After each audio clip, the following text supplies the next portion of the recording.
धनुष किसने तोड़ा? मैं बताता हूं। राम जी कहने लगे, नाथ शंभु धन भंजनिहारा, हो यही क्यों एक दास तुम्हारा। आप नहीं समझते, जो जिसने इस धनुष को तोड़ने का दुस्साहस किया है, ब्राह्मण देवता कौन कर सकता है? ऐसा दुस्साहस कोई आपका सेवक ही कर सकता है। नाथ शंभु धन भंजनिहारा, हो यही क्यों एक दास तुम्हारा। अपराधी आपके सामने है। आप है ब्राह्मण, मैं हूं क्षत्रिय, आप मेरे पूज्य हैं।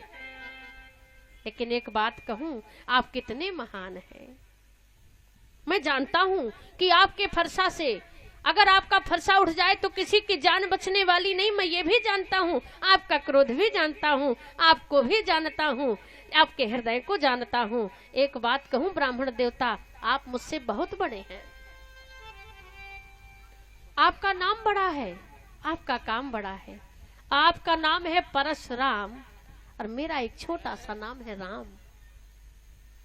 तो परशुराम से तो सदैव राम छोटा है।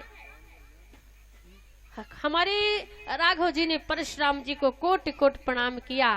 कहते हैं, ऐसी वाणी बोलिए मन काया पाखो, और निखा शीतल करे, आप ही शीतल हो कबीरा, आप ही शीतल हो। ऐसी वाणी बोलिए मन काया पाखो, और निखा शीतल करे, आप शीतल हो कबीरा, आप शीतल हो। ऐसी वाणी बोलिए। राम जी सरकार ने कहा, आप परशुराम, मेरा नाम छोटा सा राम। जैसी भगवान को देखा, परशुराम जी पहचान गए कि ये परमात्मा है। यहाँ राजा बड़े प्रसन्न हुए, महाराज परशुराम के फरसा से हम तो बच गए, धनुष नहीं टूटा, अच्छी बात है। यहाँ बड़ी सुंदर कथा। हमारे विदेहराज जी ने एक ब्राह्मण को भेजा, एक पत्रिका लिख करके। कहाँ? बोले अवध नगरी। अवध नगरी में बोले, दूता अवधपुर पठवाहु जाई, आ नहीं न दशरथ ही बुलाई। राम सिया राम जय जय राम, राम सिया राम जय जय राम, सिया राम जय जय राम, सिया राम जय जय राम, सिया राम जय जय राम। दूत अवधपुर पठवाहु जाई, आ नहीं नप दशरथ ही बुलाई। दूत को भेजा, बोले किसने? राजा जनक जी ने। दूत कहां से? जनकपुर से अवध नगरी गया और महाराज राजा दशरथ जी के यहाँ गया। श्री गोस्वामी महाराज करते, करी प्रणाम तिन पाती दीनी। दशरथ जी को प्रणाम किया दूत ने। कहां से आए हो? ये पत्रिका कहां से आई है? महाराज मैं जनकपुर का दूत हूँ। पत्रिका राजा जनक ने दी है। मुदित मही पे आप उठ लीनी। राजा दशरथ जी तुरंत खड़े हुए और पत्रिका को ली और बारी बिलोचन बाचत पाती। प्रसन्न हुए कि देखे जरा ये पत्रिका कहां से आई है। बारी बिलोचत बाचत पाती, पुलक गात भरी आई छाती। चौथे पन में संतान हुई और आज मेरे राम ने धनुष को तोड़ दिया। ये पत्रिका इसलिए आई है कि जनक जी मेरे चारों बेटों का विवाह करना चाहते हैं। तो बारी बिलोचन बाचत पाती, पुलक गाते भरी आई छाती। प्रसन्नता के मारे आज राम लखन उर कर बर चिट्ठी। राम जी लखन लाल जी का विवाह होना है। महाराज ये जैसे ही राजा दशरथ जी प्रसन्न हुए, पत्रिका पढ़ के मग्न हो गए। श्री गोस्वामी महाराज लिखते, पुन धर धीर पत्रिका वाची।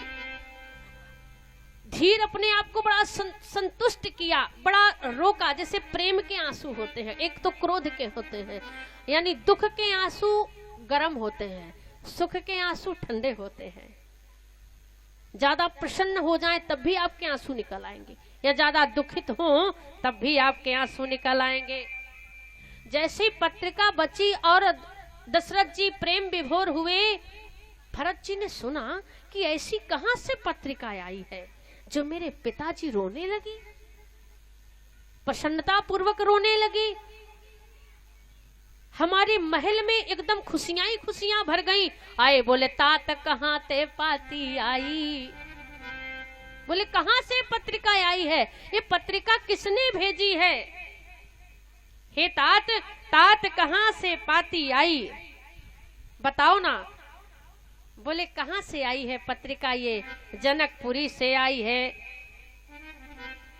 स्वर्ण सिंहासन पर बैठाया राजा दशरथ जी ने एक दूत को आदेश दिया कि जलपान कराया जाए, लेकिन धन्य मिथिला का दूत हाथ जोड़कर खड़ा हो गया। मिथिला का ब्राह्मण कहने लगा, राजा दशरथ जी माफी चाहता हूं, मैं मिथिला से आया हूं, हमारी बेटी आपके यहाँ आने वाली है, मैं यहाँ का एक बूंद जल भी ग्रहण नहीं कर सकता। इसलिए आपने जो पत्रिका मिल गई यही मेरा कार्य था। आज दशरथ जी ने पूछा, भैया कहा वो कुशल दो बारी, मेरे राम लक्ष्मण कैसे हैं? मैंने बहुत दिन से उनको देखा नहीं है। यहाँ तीनों माताएं आई, क्या बात हो गई भगवान? हे प्रभु, हे राजन। लेकिन दशरथ जी ने कहा, देवियों तुम सास बनने वाली हो, बहुएं आने वाली है। लेकिन अब की विडंबना बताऊं, अब के लड़का लड़की बाहर पढ़ते हैं, अपनी जो संस्कृति है हम आप लोग उसको भूल रहे हैं। यहाँ पर लग रहा है कि हाँ हमारी भारतीय संस्कृति है। दिल्ली चले जाओ, मुंबई चले जाओ, पता ही ना पड़ेगा इनकी शादी हुई है कि नहीं हुई है। साड़ी तो पहनना ही नहीं, बिंदी भी नहीं लगाना, सिंदूर भी नहीं भरना, चूड़ियां भी नहीं पहनना। एक लड़का लड़की विदेश में पढ़े थे, लेकिन शादी भारत में हो कर रहे थे, क्योंकि भारत के रहने वाले थे। शादी कौन कराता है? ब्राह्मण ना, बिना ब्राह्मण के शादी नहीं होती। ब्राह्मण देवता को बुलाया गया। हमारे बेटा बेटी डॉक्टर हैं, यानी दुल्हा दुल्हन, शादी कराने आ जाना। पंडित जी बोले ठीक है, बढ़िया है भाई, अगर ब्राह्मण हैं नहीं जाएंगे तो फिर इसमें पाप लगता है, जाना पड़ेगा। बड़े प्रसन्नता पूर्वक गए। बड़ा अच्छा स्टेज बना था, क्योंकि दूल्हा दुल्हन दोनों डॉक्टर थे। लेकिन पंडित जी का दिमाग खराब हो गया। क्यों? क्योंकि पंडित जी ना समझ पा रहे थे कि दूल्हा कौन है, दुल्हन कौन है। समझ क्यों ना पा रहे थे? दूल्हा ने पहना हुआ था काला कोट काला पैंट, तो दुल्हन ने भी पहना हुआ था काला कोट काला पैंट। दूल्हे ने टाई लगाई हुई थी, दुल्हन ने भी टाई लगाई थी। दूल्हे के छोटे छोटे बाल, दुल्हन के भी छोटे छोटे बाल। दूल्हे ने भी चश्मा लगाया हुआ था, दुल्हन ने भी चश्मा लगाया था।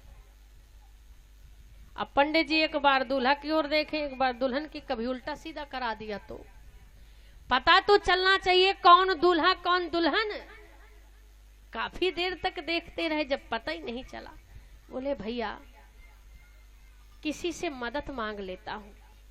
सामने से देखा कि कोई भाई साहब आ रहे थे, ऐसे नहीं आ रहे थे, सिगरेट पीते आ रहे थे। पंडित जी बेचारे धोती संभालते गए, बोले भाई साहब नहीं बोला। बोले भाई साहब बता दो इसमें दूल्हा कौन है दुल्हन कौन है। उसने पंडित जी के एक चांटा मारा और कहने लगी, बदतमीज, तुम्हें देखता नहीं मैं दुल्हन की मम्मी हूं।